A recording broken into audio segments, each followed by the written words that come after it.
আল্লাহ নবী সাল্লাল্লাহু আলাইহি ওয়াসাল্লাম বলছেন, হাদিসের মধ্যে আছে, যে ফজরের নামাজ পড়ে না, আল্লাহ রসুল বলছে ওয়া ইল্লা আসবাহা খাবিসান নফস কাসলানান, ফজরের নামাজ যে পড়ে না, রসুল বলেন সে হচ্ছে খবিস। খবিস, এটা খবিস তুই বেটা। এই তোমরা যারা ফজরের নামাজ পড়ো না, খবিস তুই বেটা, খবিস। পাউডার লাগায়, পাউডার লাগাও কিত্তা, খবিস কোথাকার। খবিস আবার পাউডার লাগাও কিত্তা, ফেয়ার এন্ড লাভলি ডলও কিত্তা। কথা বলেন না কেন? তুই কিত্তা পাউডার লাগাও, পাউডার লাগাইলে বুঝি সুন্দর হয়।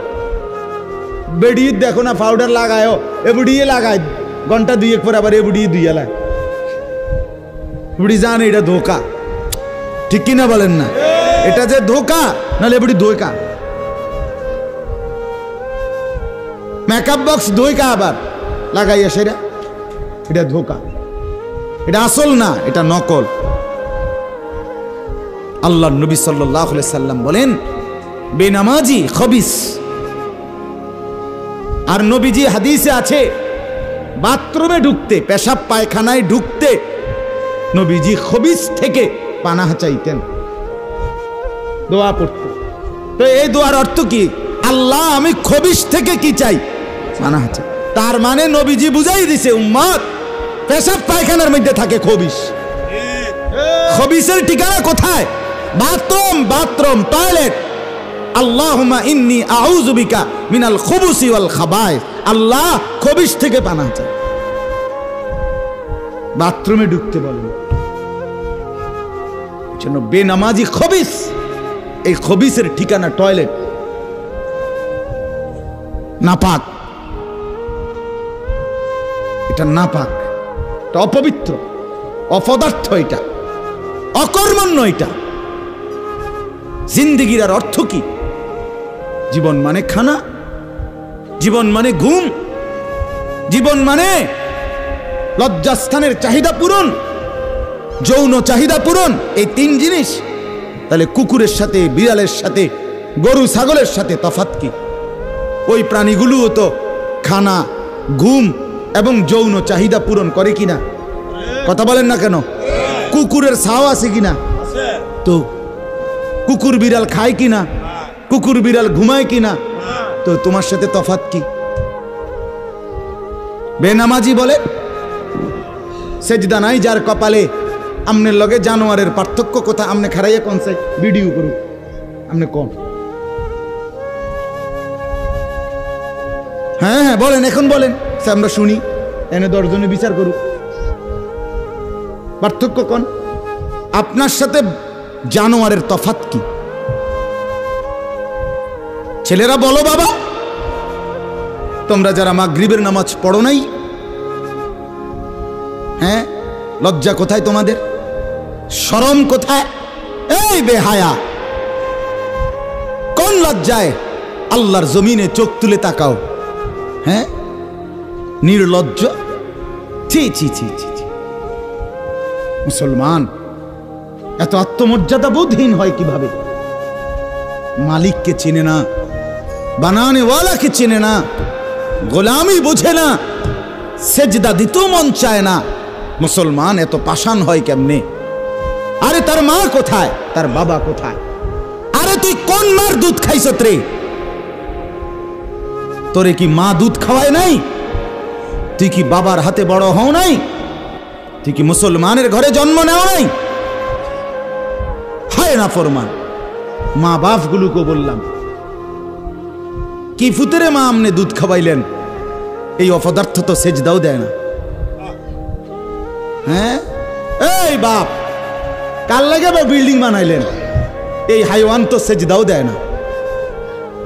কাল লাগে সোফা বানান, মাত বুড়ি দেখান, চা দোয়ানে বইয়া গপ মারেন, জিফুত লইয়া বালা আসি, কিতা বালা?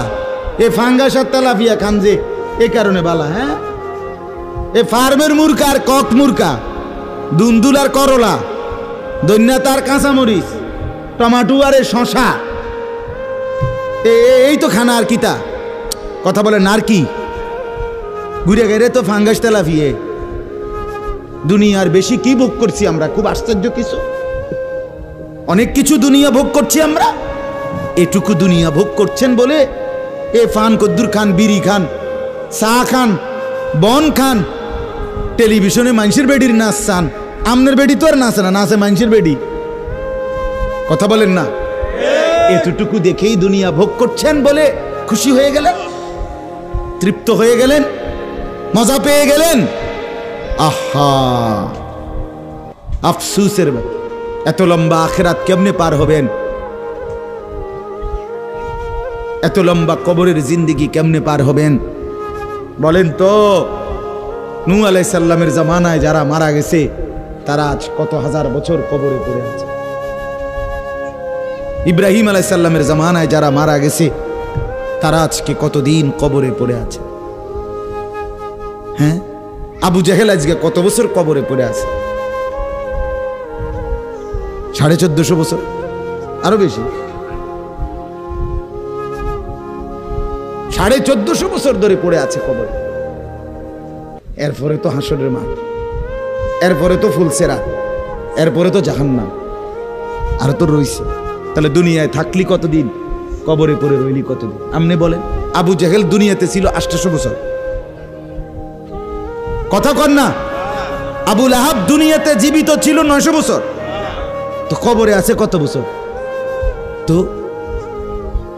বাঁচছে কয় বছর? নাহলে 60 বছর, নাহলে 70 বছর, ঠিক কিনা বলেন? তাহলে দুনিয়ায় ছিলি কতদিন, কবরে আসত কতদিন? আচ্ছা, এই কথাই এখনই মনে হইল। হ্যাঁ, এরপরে তো সামনেরটি রয়েছেই মিয়া।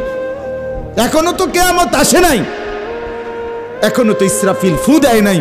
একবার ফু দিবে, সব কবরে যাবে, আবার ফু দিবে, হাসরের মাঠ কায়েম হবে।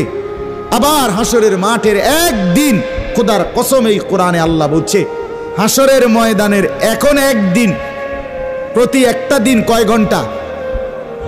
হাসরের একদিন আল্লাহ বলছে 50,000 বছর, 50,000 সানা, 50,000 বছর। হাসরের ময়দানের পুরা সময় না, একদিন, একদিন। পুরা হাসরের মাঠ কতদিন সেটা আল্লাহই জানে। প্রিয় বন্ধু আমার, নষ্ট হয়েন না। ছেলেরা আমার, বাপ, বরবাদ হইও না। মনে করো কেউ বলে নাই, তবুও নষ্ট করো না নিজের। বাবা বলে নাই, মা বলে নাই, সর্দারে বলে নাই, মাতবরে বলে নাই, গ্রামের মুরব্বীরা বলে নাই, কেউ তোমারে কিছু বলে নাই, তবুও তুমি নিজেরে নষ্ট করে দিও না। হযরত ইব্রাহিম আলাইহিস সালাম, পুরা কওম, আপন মা, আপন বাপ, সবাই মূর্তি পূজক, কেউ তো ওনাকে ইমানের দাওয়াত দেয় নাই, তবুও সেই ছোট্টবেলা থেকে তিনি ওইখানে থেকেই উনি খুঁজে নিছেন আল্লাহকে। কাকে খুঁজে নিছেন? আল্লাহকে খুঁজে নিছেন, আল্লাহকে তালাশ করে নিছেন। কওমের লোকেরা বলছে যে তারকা এটা রব। বলছে আচ্ছা ঠিক আছে, দেখি তো। কিছুক্ষণ পরে তারকা ডুবে গেছে। বলছে কই, রব আবার ডুবে কেমনে? পরের দিন এলাকার লোকরা বলছে চাঁদ, এটাই আমগো রব। বলছে আচ্ছা ঠিক আছে, মানে নিলাম, দেখি তো। ভোর হতে হতে দেখে চাঁদ নাই। কি ও রব যদি জায়গা, তো আমি বন্দা রইলাম, রব কো? বুঝেন নাই কথা? এরপরে বলছে সূর্য, এটা বড় সড়ো মোড়া তাজা, এটাই রব।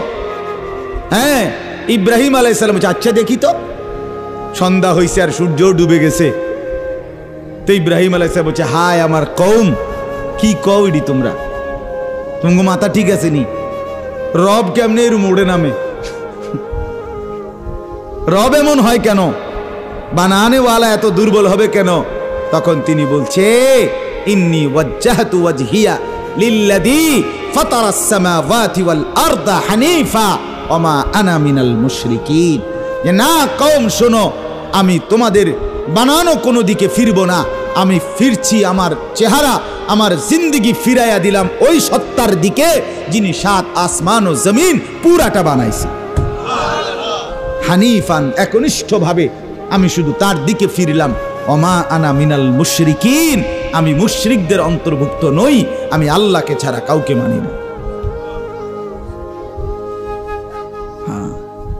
হযরত ইব্রাহিম আলাইহিস সালামের বাবা বলছে, পুত তোরে আমি তেজ্য পুত্র করে বাড়ি ছাড়া করে দেব।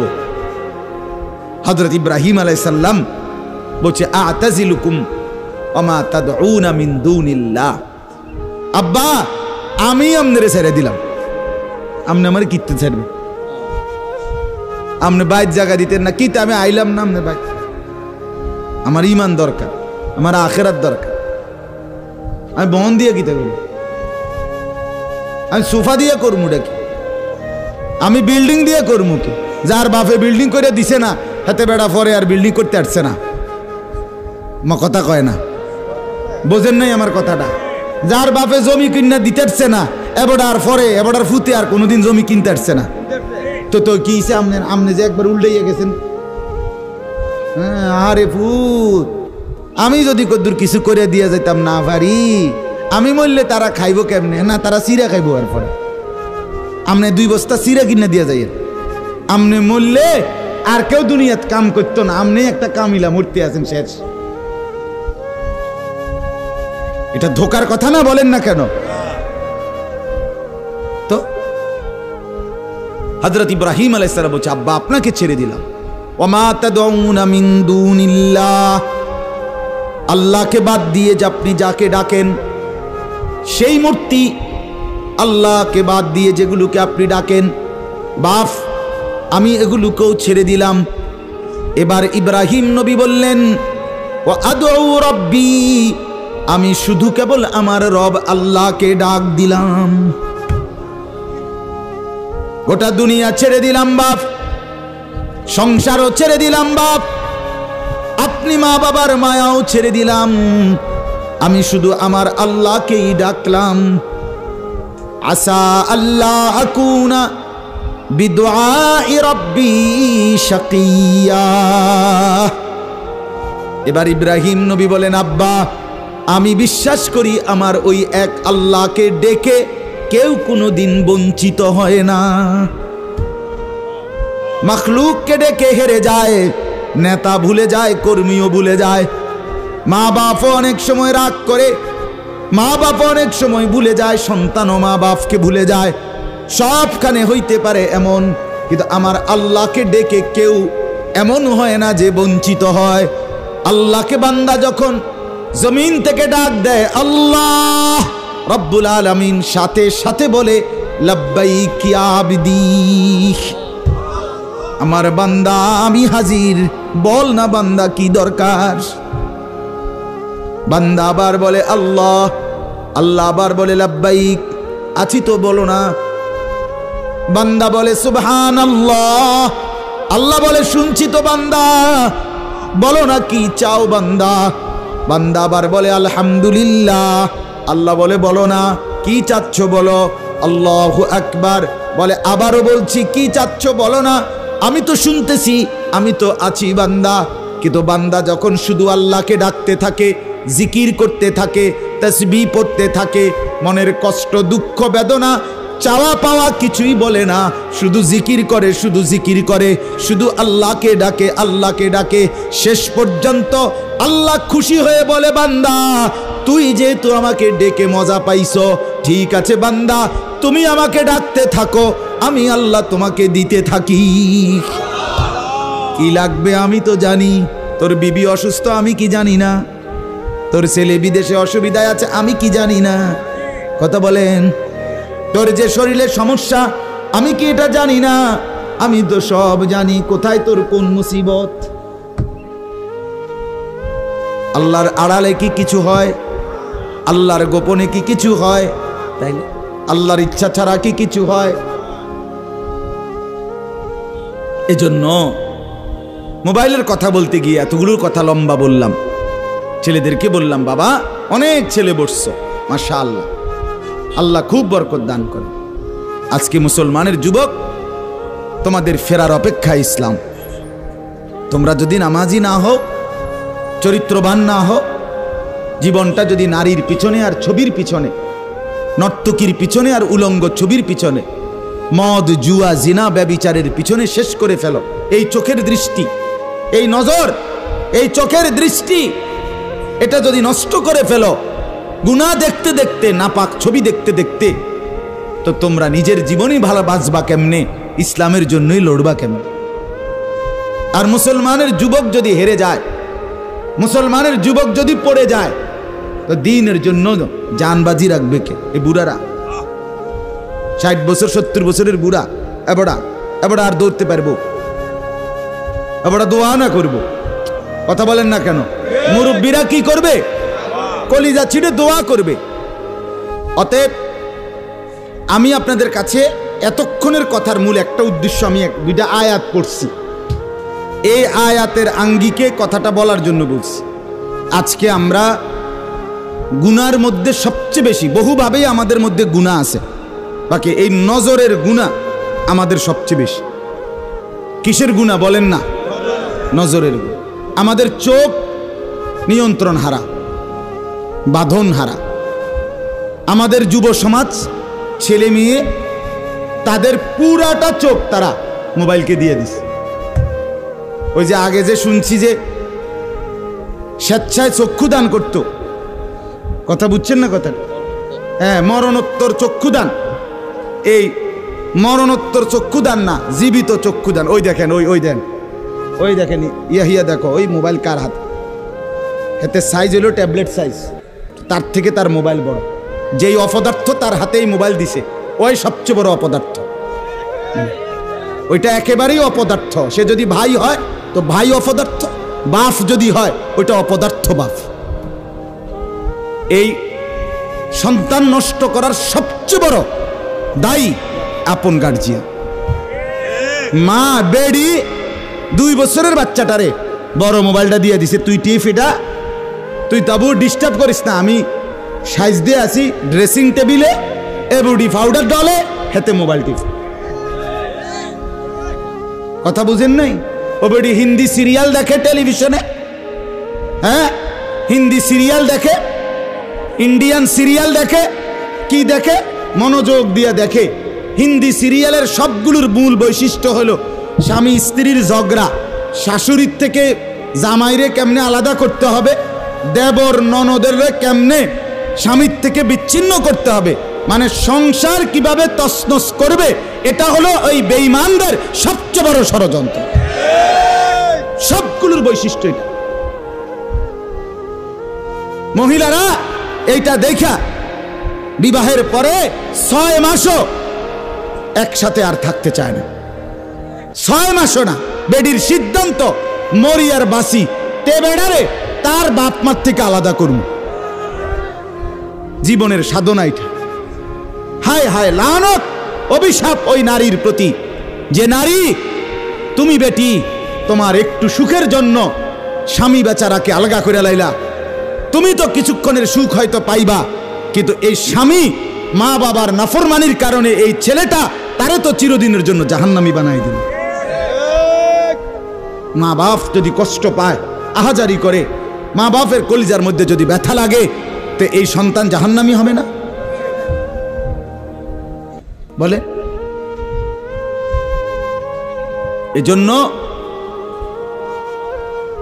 আমরা প্রত্যেকেই এই কথাটা বলতেছিলাম, আজকে আমাদের সবচেয়ে বড় গুনাহ আমাদের ছেলেদের, আমাদের মেয়েদের, আমাদের নারীদের, আমাদের পুরুষদের, আমাদের জওয়ান, আমাদের বুড়া, আমাদের যুবতী, আমাদের বৃদ্ধা, সবার একটাই বড় রোগ। আমরা চোখ অনিয়ন্ত্রিত। বুড়া মানুষও টেলিভিশন চায়, বুড়া চাচা বাঁকা হয়ে গেছে, কাশে বেরামে ধরে গেছে, কিন্তু এবার টেলিভিশন সাউন্ড, বেডিত সাউন্ড, চা দোকানে নাচ গান দেখার অভ্যাস ছোটে নাই। এমন অভ্যাস আছে কিনা বলেন না? যার নাই হেবড়া রাগ না হইলেই ভালো। আর যে বেটা রাগ হইলে, আপনার এই অভ্যাস থাকলে, আপনার রাগ হইলেই কি আর আসলেই কি। অতএব নজর নিয়ন্ত্রণ করা চাই, নজর হেফাজত করা চাই, নজর সুন্দর করা চাই। অতএব আমার বাপ, আমি আপনাদের কাছে কোরআনুল কারীমের এই 2টা আয়াতের তর্জমা শুনাইতে চাই। এটা পুরুষদের জন্য, নারীদের জন্য। উভয়টা। একজন মুসলিম পুরুষ, তার ব্যাপারেও আল্লাহর হুকুম, একজন মুসলিম নারী, তার ব্যাপারেও আল্লাহর হুকুম। উভয়কে আল্লাহ তাআলা বলছে চরিত্রের হেফাজতের জন্য সবচেয়ে প্রথম শর্ত, 1 নাম্বার দৃষ্টি হেফাজত। কোনো মানুষের চরিত্র সুন্দর কিনা এটার প্রমাণ তার নজর ঠিক কিনা। আমরা ওই কথা শুদ্ধ কয়, ফ্যান ফিনছে, শার্ট গাও দিছে, স্প্রে লাগাইছে, কথাবার্তা এমনি কুমাইয়া কয় জি জি জি আঙ্কেল কেমন আছেন, ভালো আছেন, এ আর মাশাআল্লাহ দেখছুনি ও ভদ্র ভদ্র বাইয়া পড়তে আছে একবারে বড়। না না না না, 1 নাম্বার পবিত্রতা, সুন্দর উত্তম আখলাক, সৎ চরিত্রবানের 1 নাম্বার বৈশিষ্ট্য হলো যে যার চক্ষু নিরাপদ, যে চোখ নিরাপদ রাখে। 1 নাম্বারে আল্লাহ তাআলা বলেন। আর চূড়ান্ত হলো যে নিজের লজ্জাস্থান হেফাজত করে। এই 2 দিকের বেড়া, মাঝখান দিয়ে এর ভিতরে যা আছে সবগুলো এতে নিয়ন্ত্রিত হবে। যে নিজের চোখকে হেফাজত করে, নামাইয়া রাখে ভিন নারী, হ্যাঁ, যেই দৃশ্য দেখা, যেই ছবি, যেই নাচ গান, অশ্লীল দৃশ্য, হ্যাঁ, উলঙ্গ ছবি, বেপর্দা নারী, ভিন নারী, যাকে দেখার আমার কাছে অনুমতি নাই, আল্লাহ অনুমতি দেন নাই, তার থেকে নজর যে নামিয়ে রাখে এবং নিজের লজ্জাস্থান যে হেফাজত করে, আল্লাহ কোরআনে বলছে যালিকা আজকা লাহুম, এটাই হচ্ছে সর্বশ্রেষ্ঠ পবিত্রতা। এটাই হলো সর্বশ্রেষ্ঠ, কি বলেন না, পবিত্র, সেই বড় পবিত্র। এবার এই শুদ্ধ কথা কোক আর সিটেঙ্গা কথা কোক, কথা নোয়াখাইল্লা হোক আর সিলিটটা হোক, এটা দেখার বিষয় না। দেখার বিষয় হলো তার নজর দৃষ্টি এটা নিচের দিকে কিনা, আর লজ্জাস্থান হেফাজত কিনা। এই দেখেন আল্লাহ কি বলে শুনেন। 18 নম্বর পারা 24 নম্বর সূরা, সূরায়ে নূর, এই সূরার 30 নম্বর আয়াত। আল্লাহ তাআলা বলেন, কুল, হে নবী আপনি বলুন, লিল মুমিনিন, সমস্ত মুমিন পুরুষদেরকে, পুরুষদেরকে মানে এই হুকুম কার্যকর শুরু হবে যেই ছেলেটা সাবালক হইছে, যেই মেয়েটা সাবালক হইছে, ওই দিন থেকে 100 কার্যকর। কোন ছেলের উপরে যেদিন গোসল ফরজ হয়েছে, প্রথম যেদিন তার বীর্যপাত হয়েছে, সেদিন থেকেই সে সাবালক, প্রাপ্তবয়স্ক, সেদিন থেকেই সে যুবক, সেদিন থেকে ইসলাম মানা পুরাটা 100 তার উপরে ফরজে আইন। ওই দিন থেকে তার 1 মিনিট 1 সেকেন্ড হিসাবের বাহিরে হবে না। প্রতি সেকেন্ড নিঃশ্বাসের জন্য তাকে মৃত্যু পর্যন্ত, মানে বালেগ হওয়ার দিন থেকে মৃত্যু পর্যন্ত যে হায়াত পাইছে যেদূর, আল্লাহর কাছে হিসাব দিতে হবে তদ্দূর। রাতের হিসাব, দিনের হিসাব, হাঁটলে বসলে উঠলে খাইলে ঘুমাইলে, এমনকি নিঃশ্বাসের হিসাবও খোদার কসম আল্লাহর কাছে দিতে হবে। কোন মেয়ে যেদিন তার প্রথম মাসিক শুরু হয়েছে 13-14 বছর বয়সে, সেদিন থেকে সে প্রাপ্তবয়স্কা, সাবালিকা, সে যুবতী। অতএব সেদিন থেকে মৃত্যু পর্যন্ত তার হায়াত যতদিন পাইছে, একদিনের ভালো মন্দ, জায়েজ না জায়েজ, হালাল হারাম, বৈধ অবৈধ, সবকিছুর হিসাব সে আল্লাহর কাছে দিতে হবে। কথা বুঝলেন কিনা আপনি? হ্যাঁ, এটা জরুরি, এটা জরুরি। স্বামীর কারণে, শ্বশুরের কারণে, স্ত্রী মহিলা বলেন আমার স্বামী বাধ্য করছে দেবরের সাথে দেখা করা, স্বামী বাধ্য করছে ভাসুরের লগে দেখা করতে, খোদার কসম স্বামী যদি আসমান ভাঙ্গাও মাথাত ফালায়, তারপরও স্ত্রীর জন্য এই কথা মান্য করা স্বামীর হারাম। আর স্বামী যদি এই হারাম কাজের জন্য বাধ্য করে স্ত্রীকে, এই স্বামী জালেম। এই স্বামী কি বলেন না কেন, শাস্তো ভাই, জ্যাঠতো ভাই, খালতো ভাই, ফুফাতো ভাই, দুলা ভাই, তারারে কইছে বাদ বাইরা দাও, তুমি আজ্ঞায় দাও, তারা মেহমান, সব সময় কি আর আইয়েনি? হ্যাঁ, যেই স্বামী বলে, যেই শ্বশুর বলে, এই উভয়টাই জালেম, নিকৃষ্ট পাপী, সীমা লঙ্ঘনকারী, সীমা লঙ্ঘনকারী, কোনো সন্দেহ নেই, কোনো সন্দেহ। আল্লাহকে, আল্লাহর হুকুমের বিরোধিতা করে মাখলুকের হুকুম মানা অনুমতি নাই, অনুমতি নাই। হযরত ইব্রাহিম আলাইহিস সালামের বাবা ওনাকে মূর্তি পূজা করতে বাধ্য করতে চাইছে, করছে না? কইছে না যে নরে তেজ্য পুত্র করে দেবো বেড়া? কোরআনের আয়াত। ইব্রাহিম আলাইহিস সালাম বলছে আমনেরে আমি ছেড়ে দিলাম। কিসের জন্য? ঈমানের জন্য। কিসের জন্য বলেন না? ওয়া ইন জাহাদাকা আলা আন তুশরিকা বি মা লাইসা লাকা বিহি ইলমুন ফালা তুতি'হুমা ওয়া সাহিবহুমা ফিদ দুনিয়া মা'রুফা। কোরআনে আল্লাহ বলেন, তোমার মা বাপ যদি তোমাকে আমি আল্লাহর সাথে শিরিক করতে বলে, তুমি কোনোভাবেই তার অনুসরণ করবে না। হ্যাঁ, তবে মা বাবার সাথে কষ্টদায়ক আচরণ করবে না, ব্যবহার করবে ভালো, ব্যবহার করবে উত্তম, তার গায়ে হাত দিবে না, তারে ধাক্কা দিবে না, তারে গালি দিবা না, তারে ধমক দিবা না, কিন্তু তার কথা মানবা না। কোন কথা? আল্লাহর নাফরমানির কথা, শিরিক, কুফর, নাজায়েজ, হারাম, হারাম। সেদিন আমার কাছে এক যুবক ভাই জিজ্ঞেস করছে এ কথা, যে তার বাবা তাকে বাধ্য করতেছে তার দোকান দেখাইয়া 5 লাখ টাকা সুদে টাকা নিয়ে দিতে। মন নাই? আমি পরিষ্কার আমরা বলছি যে অসম্ভব কথা। তোমার বাপ প্রয়োজনে তোমারে ঘর থেকে বের করে দিবে, দেও। এক তো তুমি তারে গালি দিও না, কিন্তু তুমি তার এই কথা মান্য না। এই কথা মানার অধিকার, যেটা আল্লাহ হারাম করছেন সেটা বাবার কথার কারণে হালাল? আরে বলেন না কেন? যেটা আল্লাহ হারাম করছেন সেটা স্বামীর কথার কারণে হালাল না? না, আমি কিতা করতাম, বেডিতে এই সমস্ত ফাঁকনা কথা কইলে হইতো না। তে বেড়া বাতানে চাইলানে আমি রাইন্দা দেই, এরপরে কিতো বেডি হাতে কইতে পারবো। আরে আলাপ হোক, এসব আলাপ করলে হইতো। ফেরাউনের ঘরে বিবি আসিয়া, ফেরাউনের মতো জালেম কাফের, তার ঘরে নিজের ঈমান 100 ঠিক রাইখা দেখায় দিছে পৃথিবীবাসীকে যে জমিনে ফেরাউনের চাইতে বড় কাফের কে হবে। আমি তার ঘরে থাইকা ঈমানদার থাকছি, আমি স্ত্রী আসিয়া, আমি জান্নাতি। অতএব পৃথিবীর সবচেয়ে বড় জালেমের ঘরে থাকলেও, পাপীর ঘরে থাকলেও তোমাকে আখিরাত বরবাদ করতে পারবে না। আল্লাহ আমাদের মা বোনদেরকে বুঝার তৌফিক দান করে, আপনাদেরকেও বুঝার তৌফিক দান। নিজের স্ত্রী, নিজের কন্যাকে বাজারের পণ্য বানাবেন না। আত্মমর্যাদা বহুত বড় সম্পদ, গায়রত।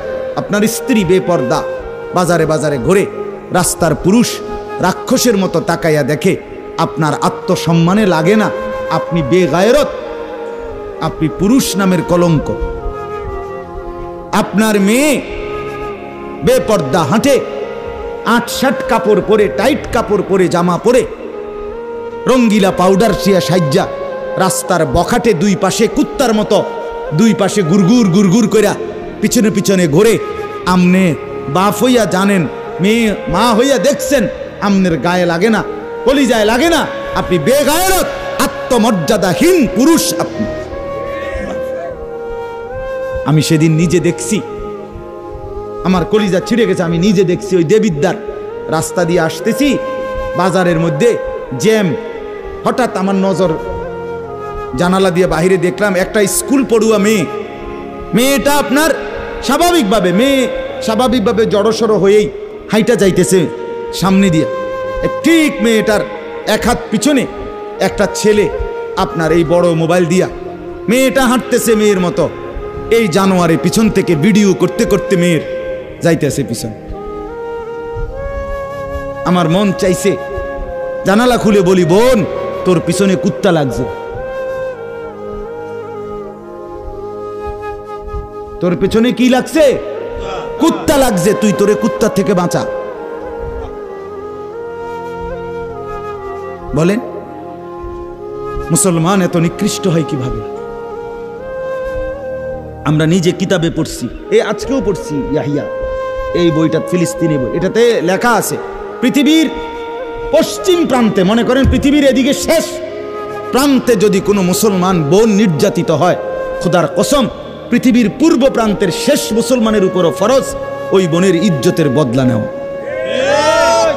এটা মাসালা। হ্যাঁ, কথা ছিল এই, মুসলমানের যুবক হবে মা বোনের ইজ্জতের পাহারাদার। আহা, কোথায় সেই মোহাম্মদ বিন কাসেম, 17 বৎসরের যুবক, আরব থেকে, আরব জাহান থেকে আসছে ভারতে, সিন্ধু প্রদেশে দেবল রাজার এলাকায় একজন বোনকে একজন ডাকাত, জলদস্যু,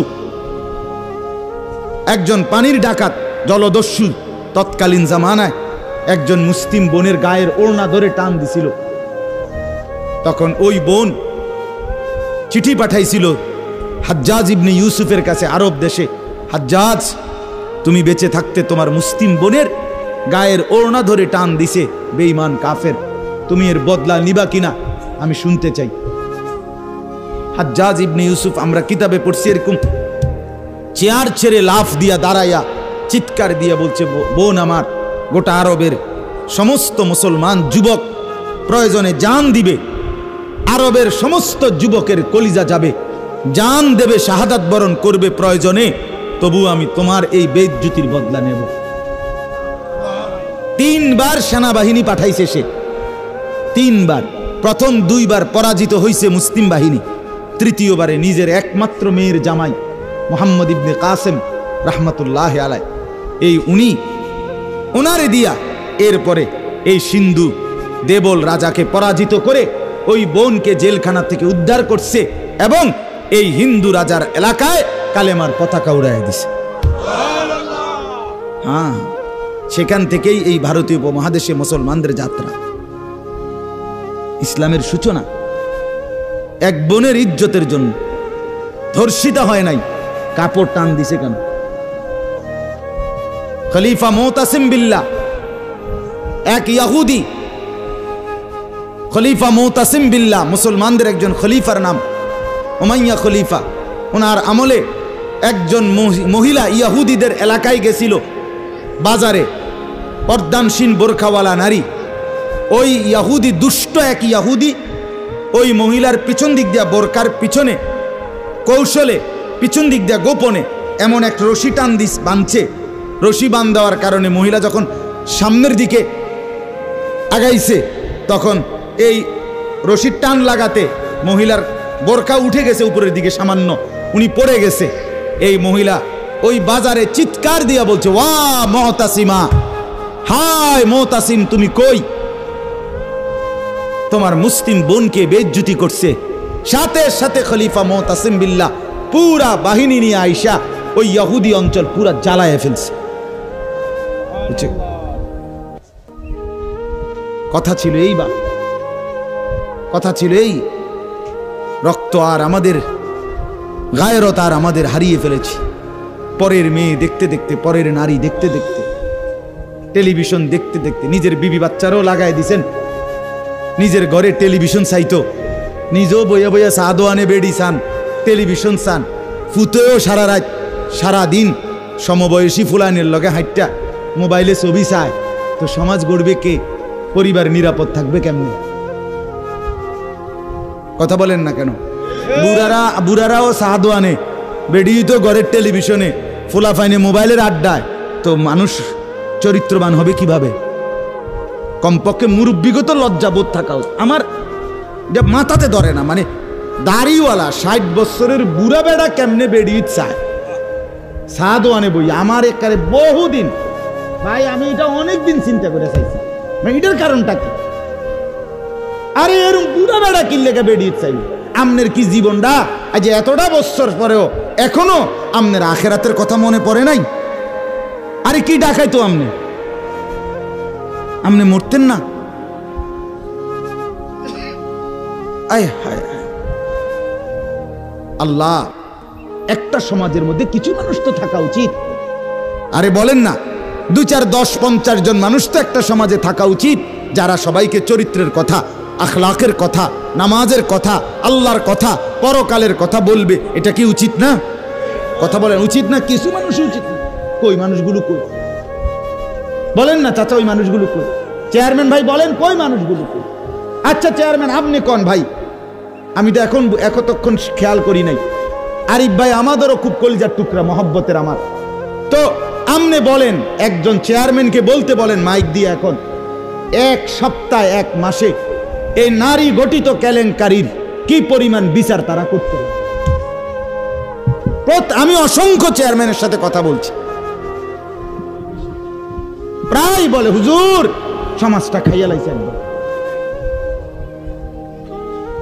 এই যে বলতেছে এটাই বেশি। চরিত্রহীনতার সয়লাভ। আহা আহারে নারী, বেচারা স্বামী 16 বছর বিদেশ করছে, হায় রে কলজা ফাটা তার কষ্ট।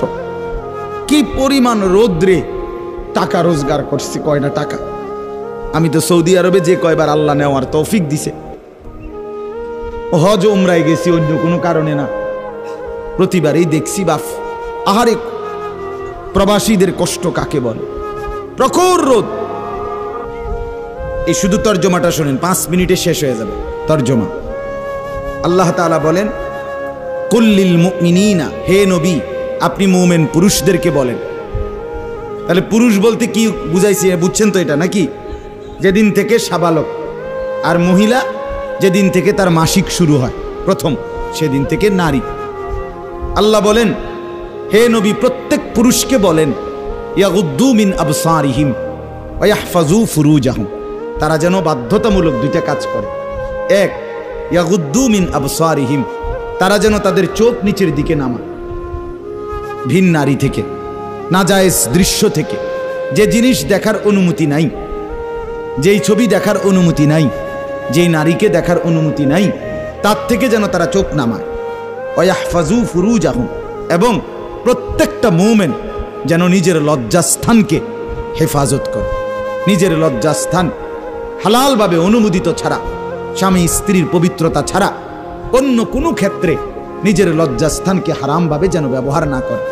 নিজের হাত দ্বারা কোনো অবৈধ কাজ যেন না করে, নিজে পুরুষ যেন কোনো অবৈধ নাচ না করে, বিন নারীর সাথে যেন নিজের লজ্জাস্থানের জিনা বেবিচার, যেন অসভ্যতা অশ্লীলতা এমনটা যেন না করে। আল্লাহ বলেন দালিকা আজকা লাহুম, কি হবে এতে? আল্লাহ বলে এটাই হবে সর্বশ্রেষ্ঠ পবিত্রতা। এটাই কি বলেন না? সর্বশ্রেষ্ঠ পবিত্রতা। ইন্নাল্লাহা খাবীরুম বিমা ইয়াসনাউন, আল্লাহ বলে যত কৌশলে, যত ফন্দিতে, যত বুদ্ধিতে, যত সিক্রেটে, যত গোপনে তোমরা যে যাই করো, আমি আল্লাহ 100 খবর রাখি। আমার কাছে গোপন কিছু গোপন নাই। অন্তরের হালাত, বাহিরের হালাত, কক্সবাজারের দৃশ্য আর বাড়ির দৃশ্য, রাত গভীরের দৃশ্য, দিনের আলোর দৃশ্য, গোপন জায়গায়, হোটেলে, রেস্তোরাঁয়, অথবা পার্কে, বিনোদন কেন্দ্রে, অথবা মোটরসাইকেলে আরেক বেটার মেয়ে আরেক দিকে নিলাগা, যাই নাও, যেখানেই নাও, যত গোপন জায়গায়, মা দেখে নাই, বাবা দেখে নাই, গ্রামবাসী শুনে নাই, কেউ জানে নাই, কিন্তু আল্লাহ বলে বান্দা আমার খবর আছে, আমার থেকে আড়াল করতে পারবে না। অতএব চোখের হেফাজত, চোখের হেফাজত। বুড়া মানুষ আপনাদেরকে মৃত্যু পর্যন্ত, 90 বছরের বুড়া, আমার বুড়া হয়ে গেছি, বয়স হয়ে গেছে না, মানুষের শরীর আড্ডি মাড্ডি বয়স হয়। শাহওয়াত, শাহওয়াত যেটাকে বলে, কামনা বাসনা, এটা কখনোই বুড়ো হয় না,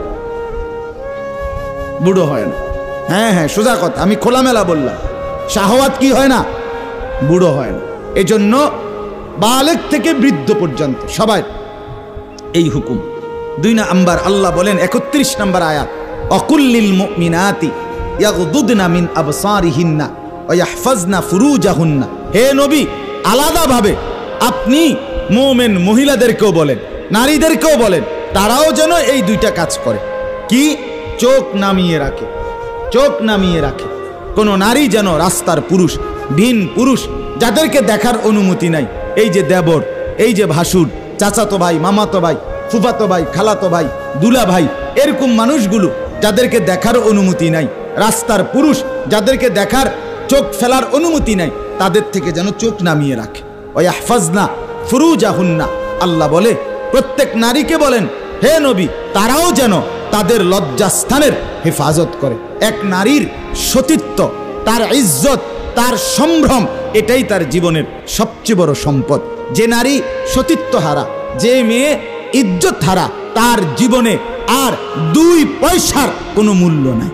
জন্তু জানোয়ারের কোনো মূল্য থাকতে পারে, কিন্তু এই বেহায়া, বেশরম, লজ্জা হারা, ইজ্জত হারা, যেটা যদি কেউ ধর্ষিতা হয় নাই কিন্তু পর পুরুষের সাথে অবৈধ সম্পর্ক করে, হারাম প্রেম করে, ভিন পুরুষের সাথে নিজের ইজ্জত নষ্ট করেছে, নিজের চরিত্র নষ্ট করেছে, খোদার কসম তার 2 পয়সার কোনো মূল্য এই সমাজে, দুনিয়াতে, আখেরাতে কোথাও নাই।